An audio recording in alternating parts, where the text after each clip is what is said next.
14 20 10 70. Baiklah, pada kesempatan kali ini saya akan menjelaskan tentang sistem-sistem yang ada pada tubuh manusia. Yang pertama yaitu sistem persarafan.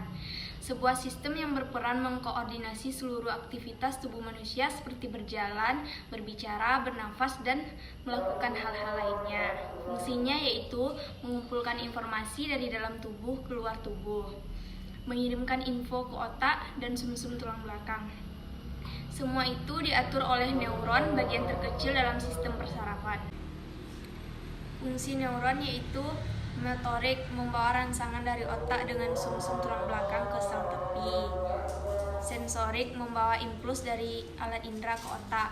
Konektor atau asosiasi, menghubungkan syaraf motorik dan sensorik. Bagian-bagian neuron yaitu yang pertama, dendrit, menerima rangsangan untuk dikirim ke badan sel, soma. Yang kedua, badan sel, menerima rangsangan dari dendrit dan menghantarkannya ke akson. Yang ketiga, akson atau neurit, meneruskan impuls dari badan sel syaraf ke syaraf yang lainnya. Yang keempat, selubang myelin, melindungi akson dan memberi nutrisi.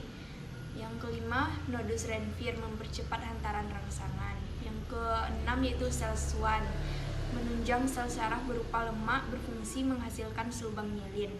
Yang ketujuh yaitu sinapsis, penghubung antar neuron. Bagian-bagian otak yaitu yang pertama, lobus frontal pada bagian depan kepala yang berfungsi mengendalikan gerak, ucapan, perilaku, memori, emosi, dan kepribadian seseorang. Nah, yang kedua yaitu lobus frontal pada bagian atas kepala yang berfungsi mengendalikan esensi, sentuhan, tekanan, nyeri, dan suhu. Nah, yang ketiga, lobus temporal, bagian kiri kanan kepala yang berfungsi mengendalikan indera pendengaran, ingatan, dan emosi. Nah, yang keempat, lobus occipital, bagian belakang kepala yang mengendalikan penglihatan manusia. Nah, selanjutnya yaitu sumsum tulang belakang, syaraf tipis, perpanjangan dari sistem saraf pusat, dilindungi oleh tulang belakang. Fungsi utamanya yaitu transmisi, pemasukan rangsangan antara periferi dan otak. Yang kedua yaitu sistem saraf pusat, sistem syaraf somatik, sistem yang mengontrol semua hal yang disadari dan secara sadar mempengaruhi respon tubuh seperti gerak tangan, kaki, dan lain-lainnya. Nah, sekarang lanjut kepada materi yang kedua yaitu sistem endokrin. Kelenjar endokrin yaitu kelenjar yang melepas hormon ke dalam aliran darah untuk ditransport ke target sistem. Sedangkan hormon yaitu suatu zat kimia yang disekresikan oleh suatu sel tempat keluar masuk sel dalam peredaran darah ke seluruh tubuh, tempat merangsang, menghambat aktivitas sel jaringan tertentu dengan aktivitas yang amat sedikit. Zat yang dihasilkannya yaitu amina, peptide, dan steroid. Nah, sekarang kita masuk kepada fungsi umum sistem endokrin. Yang pertama yaitu metabolisme, karbo, lemak, dan protein. Yang kedua yaitu keseimbangan cairan. Yang ketiga pertumbuhan. Yang keempat stabilitas lingkungan internal. Yang kelima yaitu ketahanan terhadap stres. Yang keenam yaitu perkembangan seksual dan reproduksi. Nah, sekarang masuk kepada jenis-jenis sistem endokrin. Ada 8 buah yaitu anatomi sistem endokrin. Yang pertama yaitu hipotalamus, kunci dari setiap kelenjar hormon. Salah satu fungsi utamanya yaitu mempertahankan homeostatistik, yakni kemampuan untuk tetap stabil saat lingkungan sekitar mengalami perubahan. Nah, sekarang masuk kepada yang kedua yaitu hipofisis atau pituari.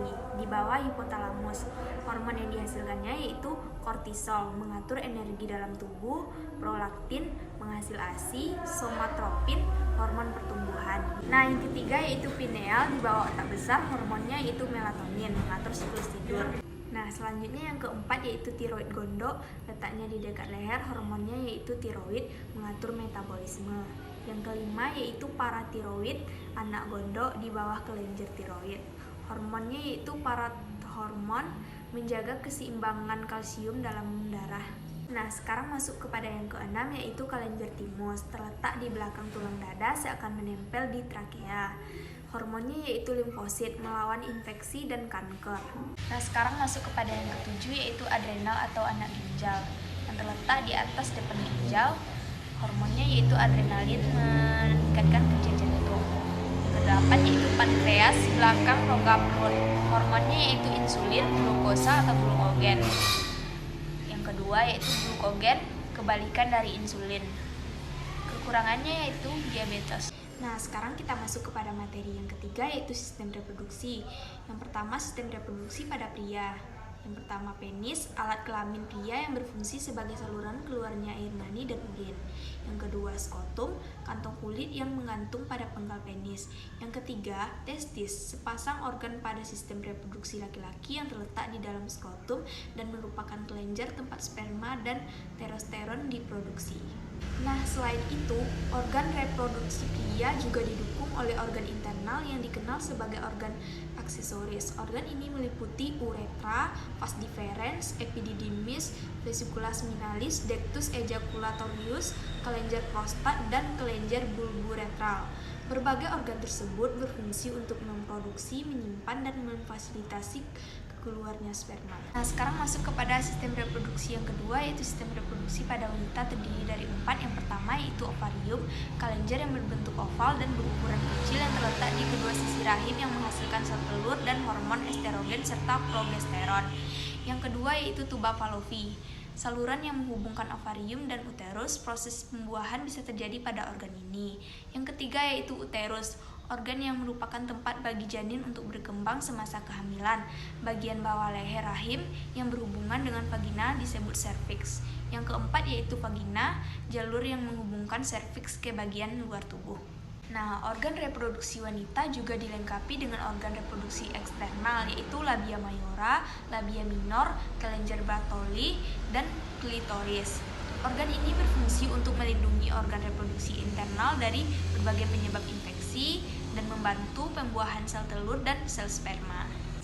Nah, baiklah, sekarang kita masuk kepada sistem yang keempat, yaitu sistem perkemihan. Organ vital yang berperan dalam ekskresi dan eliminasi sisa hasil metabolisme tubuh, keseimbangan tubuh dan mengabsorpsi air dan substansi terlarut dalam darah, serta mengeliminasi setiap substansi yang tidak dibutuhkan oleh tubuh.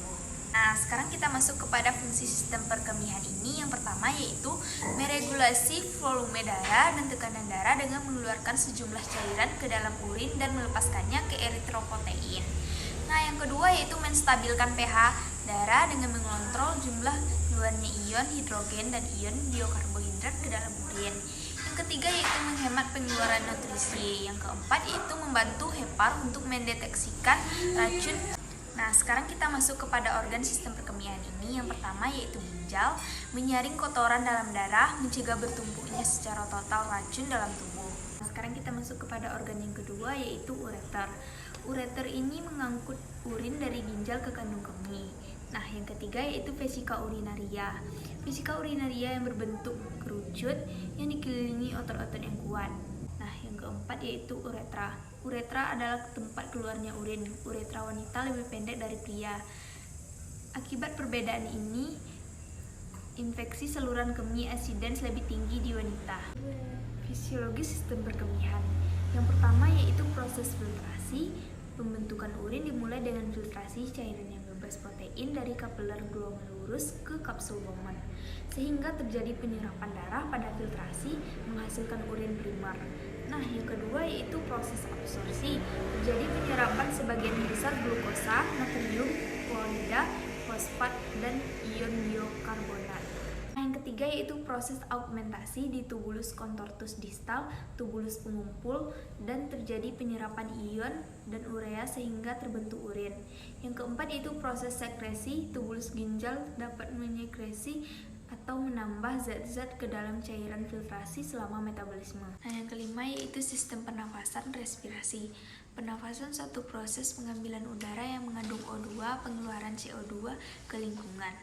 Dua jenis respirasi. Yang pertama yaitu respirasi luar dan yang kedua yaitu respirasi dalam. Dua cara respirasi, respirasi dada dan respirasi perut. Alat-alat pernafasan yang pertama yaitu cavum nasalis. Yang kedua yaitu faring. Faring, pipa berotot yang berjalan dari dasar tengkorak sampai bersambungannya dengan eksofagus pada ketinggian tulang rawan trikoid. Yang ketiga yaitu organ berongga, yaitu laring, terletak antara faring dan trakea dinding. Yang keempat yaitu trakea. Trakea yaitu cincin tulang rawan, celah diantaranya dilapisi jaringan ikat fibroelastis. Yang kelima yaitu bronkus, percabangan dari trakea. Yang keenam yaitu bronkulius cabang ke-12 sampai 15 bronkus. Tidak ada tulang rawan, juga tidak mengandung kelenjar submukosa. Yang ketujuh yaitu pulmo paru-paru, organ pernafasan utama di rongga dada. Yang kedelapan yaitu alveoli, kantong berdinding sangat tipis pada broncholi terminalis, tempat terjadinya pertukaran oksigen dan karbon dioksida. Nah, yang kesembilan yaitu pleura, membran serosa, pembungkus paru, jaringan tipis mengandung serat, elastin, fibroblast, kolagen. Nah, masuk kepada sistem integumen kulit. Sistem integumen mengarah pada struktur kulit dan aksesorinya yang merupakan sistem organ terbesar pada tubuh manusia. Aksesorinya yaitu kuku, rambut, dan kelenjar. Kulit terbuat dari beberapa sel jaringan yang diikat, yaitu jaringan ikat yang berperan dalam perlindungan menyeluruh bagi tubuh. Nah, struktur kulit yang pertama yaitu epidermis. Bagian terluar terdiri dari sekumpulan sel-sel khusus keratinosit dan diikat oleh lipid. Yang kedua yaitu dermis, lapisan tengah terdiri atas protein struktural fibril kolagen termasuk jaringan luar longgar yang mengandung lobus kecil, sel lemak, limfosit, memiliki ketebalan yang berbeda-beda. Fungsi dermis ini yaitu yang pertama membantu mengatur suhu tubuh, membuang kotoran, yang ketiga membuat kulit terlihat halus dan lembut, yang keempat membantu ketahanan terhadap air. Yang ketiga yaitu hipodermis, lapisan terdalam, terdiri sel-sel lemak, ujung serat, pembuluh darah, dan pembuluh getah bening. Fungsinya yaitu penahan terhadap benturan ke organ tubuh bagian dalam, memberi bentuk pada tubuh, mempertahankan suhu tubuh, insulator. Yang keempat, menyimpan cadangan makanan atau energi, memproduksi hormon leptin. Nah, masuk kepada tahap proses penyembuhan luka. Yang pertama yaitu tahap homeostasis, pembekuan darah. Trombosit bekerja untuk pembekuan darah. Nah, yang kedua yaitu tahap inflamasi peradangan. Leukosit menghancurkan kuman di area luka. Nah, yang ketiga yaitu tahap proliferatif, pembentukan jaringan baru, benang fibril. Yang keempat itu tahap pematangan atau penguatan jaringan. Masuk kepada sistem yang ketujuh yaitu sistem muskuloskeletal. Muskulo atau muskolar, jaringan otot tubuh. Otot. Semua sel otot mempunyai kekhususan yaitu untuk berkontribusi. Terdapat lebih dari 600 buah otot pada tubuh manusia. Fungsi sistem muskuler atau otot: pergerakan, menumpang tubuh dan mempertahankan postur, produksi panas. Ciri-ciri sistem muskuler atau otot: kontrastilitas, eksibilitas, elastitas. Jenis-jenis otot: yang pertama itu otot rangka, merupakan otot lurik, volume dan meletak pada rangka. Yang kedua yaitu otot polos, merupakan otot tidak berlurik dan involunter. Jenis ini dapat ditemukan pada dinding berongga seperti kandung kemih dan uterus. Yang ketiga yaitu otot jantung, merupakan otot lurik, disebut juga sistem otot saraf lintang involunter. Otot ini hanya terdapat pada jantung. Yang berikutnya yaitu tendon, adalah tali atau urat daging yang kuat yang bersifat fleksibel yang terbuat dari fibros protein kolagen yang berfungsi melekatkan tulang dengan otot atau otot dengan otot. Nah, yang berikutnya yaitu ligamen, adalah pembalut atau selubung dengan sangat kuat yang merupakan jaringan elastis penghubung yang terdiri atas kolagen. Ligamen pembungkus tulang yang diikat oleh sendi. Beberapa tipenya yaitu ligamen tipis, ligamen jaringan elastis kuning. Kepada sistem yang ke-8 yaitu sistem kardiovaskular, suatu sistem yang secara umum berperan mengedarkan darah ke seluruh tubuh sekaligus membawa O2 dan zat gizi ke semua jaringan tubuh serta mengangkut semua zat buangan. Nah, fungsi sistem kardiovaskular ini yaitu sebagai alat transportasi bahan-bahan yang dibutuhkan sel. Yang kedua yaitu sebagai pengatur atau regulator, berperan untuk menyampaikan hormon ke organ target serta berperan dalam regulasi suhu. Nah, yang ketiga yaitu sebagai proteksi, berperan serta dalam sistem imunitas tubuh dan pembekuan darah. Struktur jantung yaitu yang pertama aorta, arteri terbesar pada tubuh manusia, berada di atas organ dada, berfungsi membawa darah yang mengandung zat O2 dari bagian artikel kiri sampai ke seluruh tubuh. Yang kedua yaitu vena cava superior, vena besar yang ada di dalam tubuh manusia, berada di bagian atas jantung, fungsinya untuk membawa kembali aliran darah yang mengandung CO2 yang asalnya dari seluruh tubuh di bagian atas menuju ke jantung. Yang ketiga yaitu arteri pulmonalis, arteri yang tugasnya mengangkut darah yang berasal dari jantung menuju ke paru-paru. Nah, selanjutnya aorta, katup yang memisahkan antara ventrikel kiri dan aorta, fungsinya untuk mencegah darah dalam tubuh mengalir pada arah yang keliru. Selanjutnya atrium, jamak atria serambi, letak di dua ruangan teratas pada 4 organ utama organ jantung. Fungsinya yaitu fungsi atrium kiri, menerima darah yang berasal dari organ paru-paru mengandung O2 kemudian membawanya pada ventrikel kiri. Atrium kanan, menerima darah berasal dari seluruh tubuh yang mengandung CO2 membawanya ke ventrikel kanan. Nah, selanjutnya vena pulmonalis, vena yang membawa aliran darah mengandung O2 dari organ paru-paru menuju ke jantung. Bagian atrium kiri fungsinya itu membawa darah mengandung O2 kembali lagi ke jantung yang selanjutnya akan diedarkan ke seluruh bagian tubuh manusia. Katup triscupidalis, katup yang terdiri atas 3 buah katup, bisa terbuka bila sistol berkontraksi serta bisa menutup kembali. Fungsinya itu memisahkan atrium kanan dan ventrikel kanan. Katup mitral, katup yang memisahkan antara atrium kiri dengan ventrikel kiri, fungsinya itu mencegah agar darah yang sudah ada pada ventrikel kiri kembali pada atrium kiri. Nah, selanjutnya yaitu ventrikel atau bilik, 2 ruang kosong di bagian bawah jantung, fungsinya itu menerima darah dari organ atrium lalu akan dibawa keluar dari organ jantung. Ventrikel kiri, menerima darah dari atrium kiri serta membawanya menuju ke seluruh tubuh. Ventrikel kanan, membawa darah yang berasal dari atrium kanan kemudian membawanya ke paru-paru. Selanjutnya vena cava inferior, vena terbesar pada tubuh manusia, membawa darah yang berasal dari tubuh bagian bawah menujunya ke atrium bagian kanan jantung. Nah, selanjutnya yaitu katup atrioventrikular. Katup antara atrium dan ventrikel membuat darah cuma bisa berkisar dan mengalir dari atrium atau ventrikel dinding jantung bagian terluar yang berfungsi membuat jantung berdetak dan mencegah jantung bocor. Lapisan otot jantung yang pertama yaitu perikardium, miokardium, dan endokardium. Nah, sekarang masuk kepada sistem peredaran darah. Yang pertama itu sistem peredaran darah besar yang mengangkut darah yang kayak O2 dari jantung menuju ke seluruh tubuh kemudian kembali lagi ke jantung. Nah, tahapannya dimulai yaitu dari jantung bilik kiri, aorta, arteri, kapiler, seluruh tubuh, vena, jantung, serambi kanan atau atrium dexter. Nah, selanjutnya sistem peredaran darah kecil, sistem yang mengangkut darah yang mengandung CO2 dari jantung menuju paru-paru, menuju jantung, siklusnya yaitu jantung bilik kanan, menuju arteri pulmonalis, menuju paru-paru, menuju vena pulmonalis, menuju jantung serambi kanan. Yang ketiga yaitu leukosit, sel darah putih. Leukosit atau sel darah putih ini merupakan bagian dari sistem kekebalan tubuh yang berfungsi untuk melindungi diri dari infeksi atau penyakit.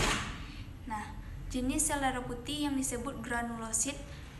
Yang pertama itu neutrofil adalah jenis sel darah putih yang paling banyak jumlahnya dalam tubuh. Neutrofil sendiri untuk melawan infeksi sekaligus melindungi diri dari berbagai ancaman penyakit. Masuk kepada sistem yang ke-9 yaitu hematologi atau imun. Yang pertama yaitu trombosit platelet. Trombosit adalah sel terkecil dari darah yang jumlah normalnya berkisar antara 150.000 sampai 450.000 keping per mikroliter darah. Fungsi dari trombosit yaitu membantu proses pembekuan luka, membantu melawan virus yang menginfeksi tubuh, membantu proses penyembuhan luka, menutup luka, dan mencegah darah bocor keluar. Nah, yang kedua yaitu eritrosit, sel darah merah. Eritrosit adalah kepingan darah yang berbentuk bulat dengan sedikit ceruk di tengahnya agak mirip donat. Eritrosit sendiri memiliki fungsi sebagai membawa oksigen dari paru-paru menuju ke seluruh bagian tubuh. Sel darah merah mengandung hemoglobin dan dibuat langsung oleh sumsum tulang belakang. Hemoglobin normal pada pria yaitu 14-18, pada wanita yaitu 12-16. Nah, yang ketiga yaitu leukosit, sel darah putih. Leukosit atau sel darah putih ini merupakan bagian dari sistem kekebalan tubuh yang berfungsi untuk melindungi diri dari infeksi atau penyakit. Jenis sel darah putih yang disebut granulosit atau sel polimorfnuklear. Neutrofil adalah jenis sel darah putih yang paling banyak jumlahnya dalam tubuh. Neutrofil untuk melawan infeksi sekaligus melindunginya dari berbagai ancaman penyakit. Nah, Masuk pada yang keempat yaitu plasma darah. 55% dari seluruh volume darah, cairan yang berwarna kekuningan yang bertugas membawa sel darah, terdiri dari 92% air dan 8% bahan-bahan lainnya, seperti protein, glukosa, imunoglobulin, dan elektrosit. Fungsi dari plasma darah yaitu mengangkut limbah hasil metabolisme, menjaga keseimbangan cairan tubuh, membantu proses pembekuan darah, melawan infeksi, menjaga suhu tubuh, menjaga keseimbangan asam dan basa. Masuk kepada sistem yang ke-10 yaitu sistem pencernaan. Serangkaian organ yang berfungsi mencerna makanan. Yang pertama yaitu mulut dan lidah, merupakan organ pencernaan yang pertama, bertugas dalam pencernaan makanan. Yang kedua yaitu kerongkongan. Kerongkongan atau esophagus berfungsi menyalurkan makanan dari mulut ke lambung. Yang ketiga yaitu lambung, merupakan alat pencernaan yang berbentuk kantung, tempat terjadinya proses pencernaan makanan. Yang keempat yaitu usus halus. Lambung melepaskan makanan ke dalam usus 12 jari, duodenum, yang merupakan bagian utama dari usus halus ini. Nah, yang kelima yaitu pankreas, merupakan suatu organ yang terdiri 2 jaringan dasar. Yang pertama yaitu asini, menghasilkan enzim-enzim pencernaan. Pulau pankreas. 3 hormon yang dihasilkan oleh pankreas adalah insulin, yang berfungsi menurunkan kadar gula dalam darah, glukogen, menaikkan kadar gula, somatostatin, yang berfungsi menghalangi pelepasan kedua hormon lainnya. Yang keenam yaitu kandung dan saluran empedu. Empedu memiliki 2 fungsi penting. Yang pertama yaitu membantu pencernaan dan menyerap lemak, berperan dalam pembuangan limbah. Secara spesifik, empedu berperan dalam berbagai proses berikut. Garam empedu meningkatkan larutan kolesterol, obat dan limbah lainnya dibuang dalam empedu dan selanjutnya dibuang dari tubuh. Yang ketujuh yaitu usus besar, terdiri dari kolon ascendens kanan, kolon transversum, kolon descendens kiri, sigmoid. Yang kedelapan yaitu anus, lubang tempat pembuangan feses dari tubuh.